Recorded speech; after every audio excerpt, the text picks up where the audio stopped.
Hello बच्चों, राधे राधे, जय Shri Shyam. Vasudev education में आपका स्वागत है, जहां मैं हूं आपका अपना प्रेम और हाजिर हुआ हूं आप सभी प्यारे बच्चों के सामने एक और धमाकेदार वीडियो लेकर। और ये वीडियो भी बच्चों आपके बीए, बीएससी और बीकॉम तीनों स्ट्रीम के स्टूडेंट्स के लिए रहने वाला है। और ये रहने वाला है सेमेस्टर सेकंड के बच्चों के लिए। और उस पेपर का जो नाम है जिसके लिए मैं ये वीडियो बना रहा हूं, उसका नाम है nutrition for health and fitness. और बेटा आपने ही कमेंट में बार बार कहा था कि सर दूसरा इसका मॉडल पेपर भी बना दीजिए। मतलब टॉप 50 आप क्वेश्चन देख चुके हैं, टॉप 50 क्वेश्चन मैं आपके लिए और लेकर हाजिर हो चुका हूं।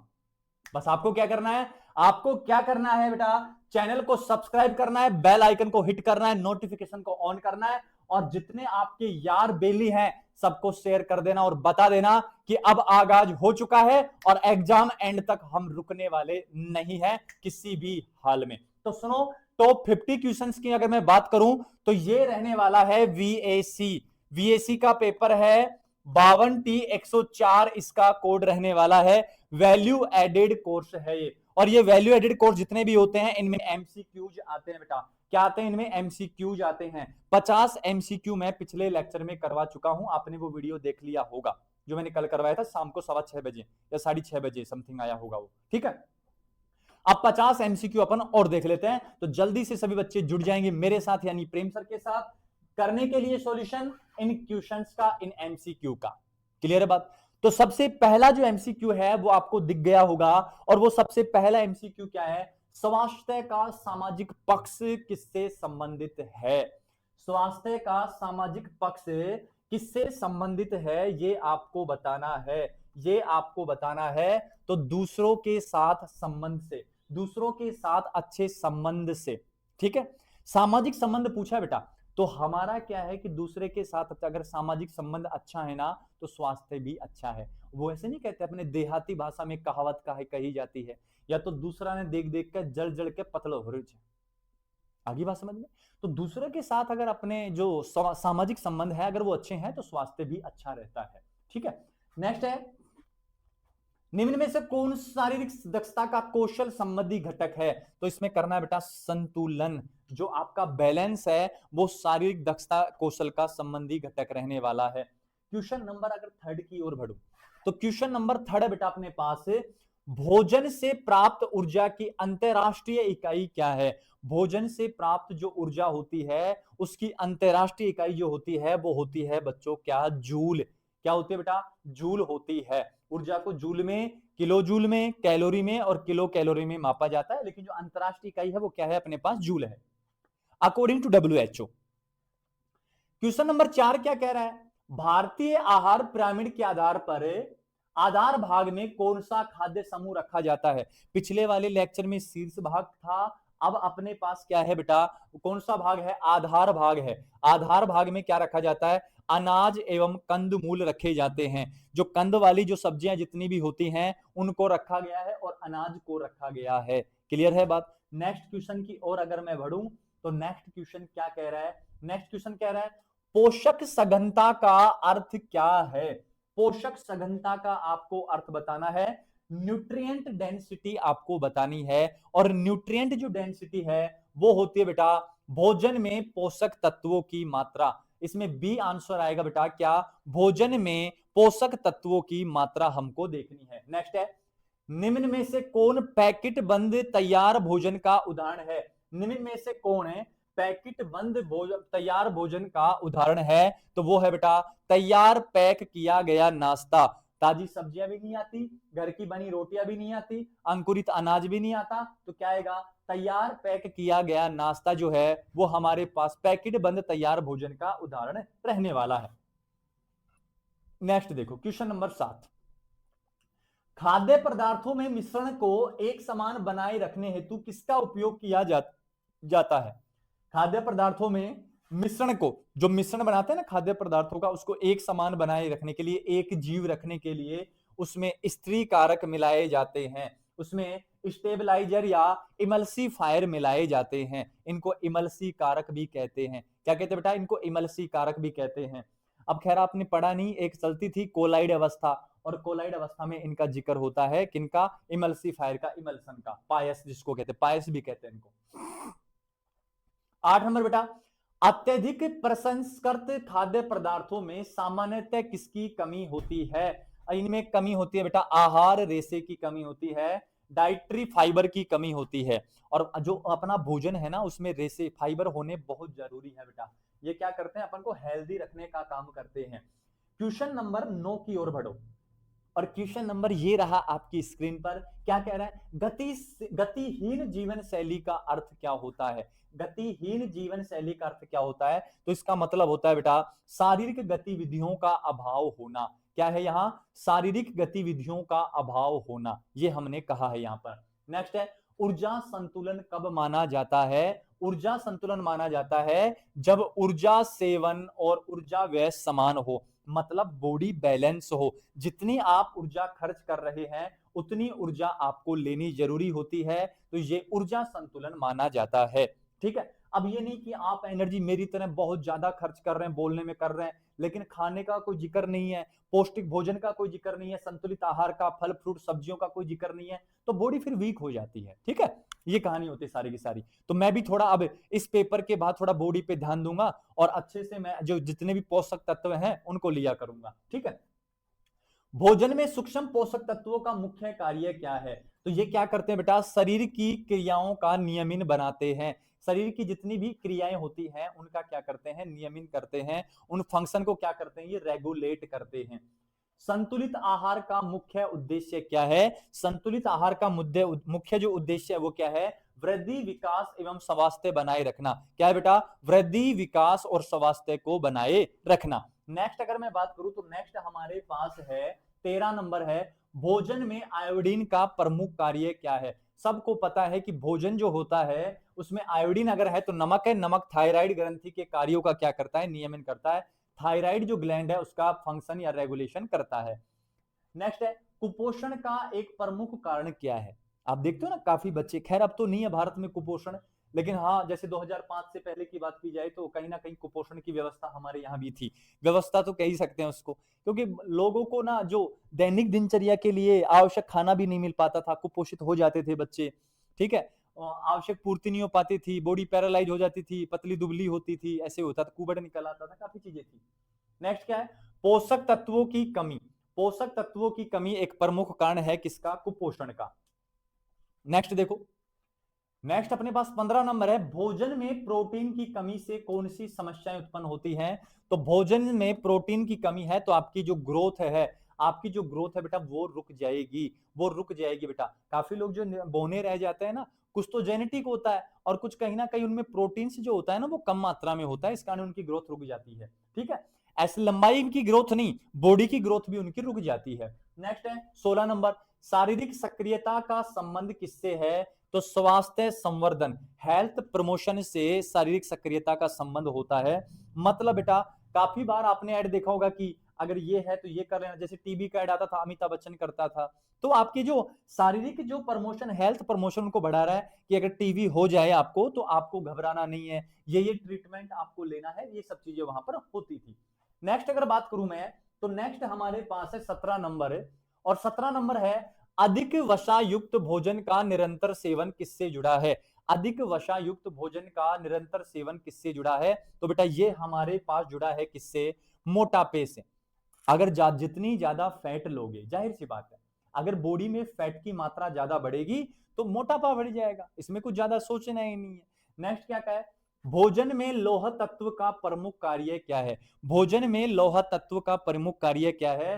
तो भोजन में लौह तत्व का प्रमुख कार्य है रक्त निर्माण का, क्योंकि अपने ब्लड में आयरन की जब कमी हो जाती है तो एनीमिया रोग हो जाता है, जो लास्ट लेक्चर में, लास्ट एमसीक्यू में मैंने आपको बताया था, जो पिछला वीडियो था ना उसमें भी ये आया था अपने पास। ठीक है, यहां तक चले आगे। ठीक है, नेक्स्ट देखो 19 नंबर जो क्वेश्चन है वो अपने पास है, भोजन में अत्यधिक नमक का सेवन किस समस्याओं से संबंधित है? भोजन में अत्यधिक नमक का सेवन किन समस्याओं से संबंधित है? तो बेटा यहां संबंधित है वो किससे? उच्च रक्तचाप से, हाई बीपी से संबंधित होता है। नेक्स्ट 20 नंबर, प्रसंस्कृत खाद्य पदार्थों के अधिक सेवन से क्या बढ़ सकता है? तो यहाँ दीर्घकालिक जो रोगों हैं उनका खतरा बढ़ सकता है। ऐसे रोग जो लंबे समय तक होते हैं, जो लंबे समय तक चलते हैं, जैसे डायबिटीज वगैरह है, इन सब के होने का खतरा बहुत ही ज्यादा क्या होता है, बढ़ जाता है हमारे पास। नेक्स्ट देखो बेटा, नेक्स्ट है अपने पास क्या, अरे कहां गया, इधर आ जा। 21 नंबर, भोजन में जल का मुख्य कार्य क्या है? तो ये शरीर के तापमान को क्या करता है, नियंत्रित करता है। ये शरीर के तापमान को क्या करता है, नियंत्रित करता है। नेक्स्ट है, नियमित व्यायाम का एक लाभ बताओ। तो हृदय स्वास्थ्य में सुधार होता है। जो नियमित व्यायाम करते हैं उनको हार्ट की समस्या बहुत ही कम होती है, उनको हार्ट की समस्या बहुत ही कम होती है बच्चे। नेक्स्ट आ जाओ, नेक्स्ट हमारे पास है भोजन में कैल्शियम की कमी से क्या प्रभावित होते हैं? सबको पता है कि कैल्शियम हड्डियों और दांतों में पाया जाता है, तो हड्डियां और दांत प्रभावित होती हैं। 24 नंबर देखो बेटा, शरीर को रोगों से बचाने में कौन से पोषक तत्व सहायक होते हैं? तो विटामिन और जो खनिज होते हैं ये पोषक तत्व सहायक होते हैं रोगों को बचाने के लिए। ठीक है, नेक्स्ट देखो क्वेश्चन नंबर 25। क्वेश्चन नंबर जो 25 है वो क्या कह रहा है, खाद्य पदार्थों को में परिरक्षकों का उपयोग क्यों किया जाता है? खाद्य पदार्थों के में परिरक्षकों का उपयोग क्यों किया जाता है? क्योंकि खाद्य पदार्थों को अधिक समय तक सुरक्षित रखने के लिए, खाद्य पदार्थों को अधिक समय तक सुरक्षित रखने के लिए इसमें परिरक्षक मिलाए जाते हैं। क्या मिलाए जाते हैं? परिरक्षक मिलाए जाते हैं।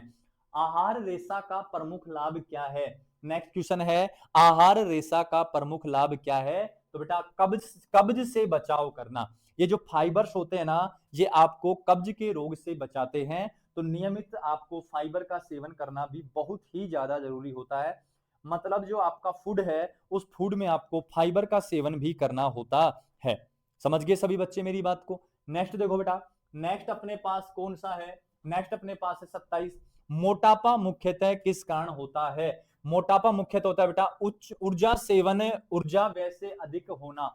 ऊर्जा सेवन, ऊर्जा व्यय मतलब सीधी बात है, खर्च तो कम करते हैं और खाते ज्यादा हैं, ज्यादा ऊर्जा ले रहे हैं, और अपने कह भी देते हैं ना कि पड़ा पड़ा खा खा के मोटा हो रहा है। तो वो एनर्जी तो कम लॉस कर रहा है और एनर्जी ले ज्यादा रहा है, इस कारण उसका मोटापा हो जाता है, इस कारण वो मोटा हो जाता है और उसका मोटापे का मुख्य कारण यही होता है। ठीक है बात। नेक्स्ट चलो 28 नंबर, विटामिन सी का अच्छा स्रोत क्या होता है? तो विटामिन सी का सबसे अच्छा स्रोत होता है संतरा। कौन होता है बेटा? संतरा सबसे अच्छा स्रोत इसका होता है। नेक्स्ट क्वेश्चन की ओर बढ़ो, लेकिन नेक्स्ट क्वेश्चन से पहले एक बात कहूंगा, अगर किसी भी बच्चे का कोई भी वीएसी पेपर है, एसईसी है, एमडीसी है और एईसी है, तो वो हमें कमेंट सेक्शन में बता देगा कि सर ये पेपर है और इसका जल्दी से एमसीक्यू बना दीजिए या इसके इंपॉर्टेंट क्वेश्चन बना दीजिए, हम जल्द से जल्द उसके एमसीक्यू या क्वेश्चंस की सुविधा कर देंगे। तो आपको कमेंट सेक्शन में बताना है कि सर ये पेपर मेरा है और इसके एमसीक्यू, वीएससी का पेपर है और इसके एमसीक्यू आप मेरे लिए बना दीजिए। तो यकीनन मानिए बेटा हम आपके लिए काम कर देंगे, हम आपके लिए हाजिर हो जाएंगे। ठीक है बात? तो समझो थोड़ा सा बस ये। और अब हमारा जो मेन कर्तव्य है, हमारा जो मेन काम है वो आपकी सेवा का ही तो है, बस आपकी सेवा ही हमारा परम धर्म है। नवजात शिशु के लिए सर्वोत्तम आहार कौन सा है? सबको पता है यार कि नवजात शिशु के लिए अगर कोई सबसे बेस्ट है तो वो माँ का दूध है। क्या है? माँ का दूध है, जिसमें बहुत सारा कोलेस्ट्रॉल पाया जाता है। शारीरिक निष्क्रियता का परिणाम क्या हो सकता है? रोगों का जोखिम बढ़ना। रोगों का जोखिम बढ़ना शारीरिक निष्क्रियता का क्या हो सकता है? परिणाम हो सकता है। नेक्स्ट क्वेश्चन देखो 31। 31 है बेटा, अंकुरित अनाज का प्रमुख लाभ क्या है? जो अंकुरित अनाज होते हैं, जैसे मैं कहूं आपके पास चने होते हैं, चने के बाद दालें होती हैं, दालों के बाद मोठ भी कहते हैं ना अपन लोग, ये सब अंकुरित अनाज हैं। ठीक है, जो है अपने पास। और अंकुरित अनाज का प्रमुख लाभ क्या है? पोषक तत्वों की उपलब्धता बढ़ाना। पोषक तत्वों की क्या बढ़ा रहा है? उपलब्धता बढ़ा रहा है। नेक्स्ट देखो, अल्प पोषण का प्रमुख कारण क्या है? तो अल्प पोषण का प्रमुख कारण क्या है बेटा? पर्याप्त पोषण का अभाव। पर्याप्त पोषण का क्या होता है? अभाव होता है। पर्याप्त पोषण का क्या होता है? अभाव होता है। नेक्स्ट देखो 33 नंबर है, उच्च गुणवत्ता वाले प्रोटीन का प्रमुख स्रोत कौन है? उच्च गुणवत्ता वाले प्रोटीन का प्रमुख स्रोत कौन है? तो उच्च गुणवत्ता वाले प्रोटीन का प्रमुख स्रोत कौन है? दूध होता है। कौन होता है? दूध होता है। नेक्स्ट 34 है अपने पास, संतुलित आहार की आवश्यकता किसे होती है? और बेटा देखो, जितने भी वर्ग के लोग हैं, जरूर नहीं वो बच्चे हों, बूढ़े हों, वयस्क हों, पुरुष हो, महिला हो, सभी दमके के जो लोग हैं, सभी तबके के या वर्ग के जो लोग हैं, उन सभी के लिए संतुलित आहार की क्या होती है? आवश्यकता होती है। नेक्स्ट देखो 35 नंबर जो है, शरीर की वृद्धि एवं ऊतक निर्माण के लिए कौन आवश्यक है? शरीर की वृद्धि और ऊतक निर्माण के लिए आवश्यक कौन होता है? प्रोटीन आवश्यक होता है। और अपनी बॉडी में अगर कोई सबसे ज्यादा चीज जरूरी है तो वो प्रोटीन है। ये शरीर के ढांचे का निर्माण करता है। पर्याप्त जल का सेवन मुख्य लाभ क्या है? पर्याप्त जल का सेवन का मुख्य लाभ क्या है? तो निर्जलीकरण से बचाव हो जाएगा। मतलब आपकी बॉडी डिहाइड्रेशन से बच जाएगी, आपकी बॉडी में पानी की कमी नहीं आएगी, तो आपको ग्लूकोज वगैरह चढ़ाने की कोई आवश्यकता नहीं है, ओआरएस पीने की कोई आवश्यकता नहीं होगी। आप लगातार समय समय पर पानी पीते रहिए। और वैसे भी गर्मी हो रही है, कितनी गर्मी है, और इस गर्मी में अगर किसी चीज से बचाव हो सकता है, अगर टेम्परेचर कंट्रोल हो सकता है, तो वो पानी ही तो है। अभी बारिश हो जाए, आप खुद कहोगे टेम्परेचर कम हो गया ऑटोमेटिकली, तो पानी से टेम्परेचर कंट्रोल होता है बेटा। अत्यधिक चीनी सेवन किससे जुड़ा है? मोटापे से जुड़ा है, क्योंकि डायबिटीज हो जाएगा, और डायबिटीज होगा ना बेटा तो भूख बहुत लगती है, और जब भूख बहुत लगती है ना तो ढंग से खाएगा, ढंग से फैट लेगा, और आराम से क्या हो जाएगा? मोटा हो जाएगा। सर आपके भी डायबिटीज हो जाए ना? बेटा मैं तो ठीक हूं जैसी हूँ, स्लिम बॉडी है, स्टिल बॉडी है, लेकिन अच्छी है, एनर्जी है, एनर्जेटिक है। फल एवं सब्जियां किस प्रकार के खाद्य पदार्थ कहलाते हैं? ये सारे के सारे सुरक्षात्मक खाद्य पदार्थ कहलाते हैं। कैसे होते हैं? सारे सुरक्षात्मक खाद्य पदार्थ होते हैं। नेक्स्ट अगर मैं बात करूं तो नेक्स्ट है, नियमित व्यायाम का मानसिक स्वास्थ्य पर क्या प्रभाव पड़ता है? तो ये मानसिक स्वास्थ्य में क्या करता है? सुधार करता है। अगर आप एंजाइटी, डिप्रेशन इनके शिकार हैं, तो आप सुबह सुबह उठकर निकल जाइए सैर के लिए, निकल जाइए वॉक के लिए। यकीन मानिए सुबह की जो ताजी हवा है आपके दिमाग के, आपके मन मस्तिष्क में जो तनाव, जो चिंता चल रही है, उनको आसानी से क्या कर देता है? दूर कर देता है। तो करना चाहिए सभी बच्चों को ये। कुपोषण का प्रभाव किस पर पड़ सकता है? तो कुपोषण का प्रभाव आर्थिक विकास पर भी पड़ सकता है, कार्य करने की क्षमता, मतलब आपकी जो वर्क जो क्या आ रही है, वर्क जो कैपेसिटी है कि आप ज्यादा काम कर पाते, कम कर पाते, ये इन पर डिपेंड करता है। स्वास्थ्य पर तो पड़ेगा, तो उपरोक्त सभी आंसर इसमें आपको करना है। तो ये 40 क्वेश्चन हमारे पास हो चुके हैं। नेक्स्ट अगर 41 की ओर बढ़ूं तो 41 हमारे पास है, भोजन में विविधता क्यों आवश्यक है? तो भोजन में विविधता क्यों आवश्यक है? सभी पोषक तत्व प्राप्त करने के लिए आपको अलग अलग प्रकार का भोजन लेने की आवश्यकता होती है। आपको अलग अलग प्रकार का भोजन ग्रहण करने की क्या होती है? आवश्यकता होती है। 42 में आ जाओ, शारीरिक गतिविधि का सीधा प्रभाव क्या है? तो शारीरिक गतिविधि का जो सीधा प्रभाव है वो है ऊर्जा व्यय में वृद्धि। ऊर्जा व्यय में क्या है? वृद्धि। मान लो आप फिजिकल जब एक्सरसाइज करते हैं, फिजिकल एक्टिविटी जब करते हैं, तो एनर्जी वेस्ट होगी, जाहिर सी बात है। ठीक है, नेक्स्ट देखो 43, रक्त निर्माण में कौन सा खनिज महत्वपूर्ण है? तो लौह तत्व, आयरन सबसे ज्यादा महत्वपूर्ण होता है रक्त के निर्माण में। 44 है, प्रसंस्कृत खाद्य पदार्थों में सामान्यतः क्या अधिक होता है? इनमें नमक अधिक होता है। जितने भी अपने पास प्रोसेस्ड फूड जनरली होते हैं उनमें नमक ज्यादा होता है। 45 देखो, स्वास्थ्यकर जीवन शैली का प्रमुख घटक क्या है? स्वास्थ्यकर जीवन शैली का प्रमुख घटक संतुलित आहार भी है, नियमित शारीरिक गतिविधि भी है, पर्याप्त विश्राम भी है, और ये उपरोक्त सभी जाएगा इसका आंसर। 46 की बात करूं तो मोटापा किस प्रकार के रोगों का जोखिम बढ़ाता है? तो ये असंचारी रोग, असंचारी रोग का क्या करता है? बढ़ावा देता है, जोखिम बढ़ाता है। नेक्स्ट देखो, नेक्स्ट है 47, बच्चों को उचित वर्दी या बच्चों की उचित वर्दी के लिए क्या आवश्यक है? तो पर्याप्त पोषण आवश्यक है। क्या आवश्यक है? पहले तो पर्याप्त पोषण, पोषण हो गया तो विश्राम करेगा, खेलेगा, वो बाद का मैटर है बेटा, लेकिन सबसे पहले वर्दी करनी है बच्चे की, तो पोषण जरूरी है। नेक्स्ट है, स्वस्थ भोजन का प्रमुख लाभ क्या है? तो रोगों की रोकथाम करने के लिए स्वस्थ भोजन करना बहुत ज्यादा ह्यूमन बींग्स के लिए, मानव प्रजाति के लिए जरूरी है। नेक्स्ट है, खाद्य सुरक्षा का संबंध किससे है? तो खाद्य सुरक्षा का संबंध है सुरक्षित एवं पौष्टिक भोजन की उपलब्धता। सुरक्षित एवं पौष्टिक भोजन की क्या है? उपलब्धता है। नेक्स्ट है, अच्छे स्वास्थ्य का आधार क्या माना जाता है? तो अच्छे स्वास्थ्य का आधार क्या होता है? पोषण होता है। अच्छे स्वास्थ्य का आधार क्या होता है? पोषण अच्छे स्वास्थ्य का आधार है। तो ये थे बेटा अपने पास VAC 52T104 nutrition for health and fitness के टॉप 50 MCQ। पिछला वीडियो मिलाकर आपके पास टॉप 100 MCQ बन चुके हैं और इनमें से ही आपको एग्जाम में देखने को मिल जाएंगे। तो मिलते हैं बच्चों नेक्स्ट वीडियो में, तब तक के लिए सभी बच्चों को राधा राधा, जय श्री श्याम और हरे कृष्ण प्रभु। लेकिन ये नाम लेने से पहले एक बात और कह दूंगा मैं आपको, अगर जिस भी बच्चे के जो भी VAC पेपर हैं, जो भी पेपर हैं वो सब कमेंट सेक्शन में बता देंगे, सबके इंपॉर्टेंट क्वेश्चन या MCQ आपको इसी चैनल पर देखने को मिल जाएंगे। तो जाते जाते एक बात और कह जाता हूं कि चैनल पर नए हैं तो चैनल को सब्सक्राइब कर दो, बेल आइकन को हिट कर दो और साथ ही साथ जुड़ जाओ वासुदेव एजुकेशन की टीम के साथ, बन जाओ सदस्य वासुदेव एजुकेशन का और जुड़ जाओ उस वासुदेव की बस्ती में, उस वासुदेव की नगरी में जहां सब समस्याओं का समाधान होता है।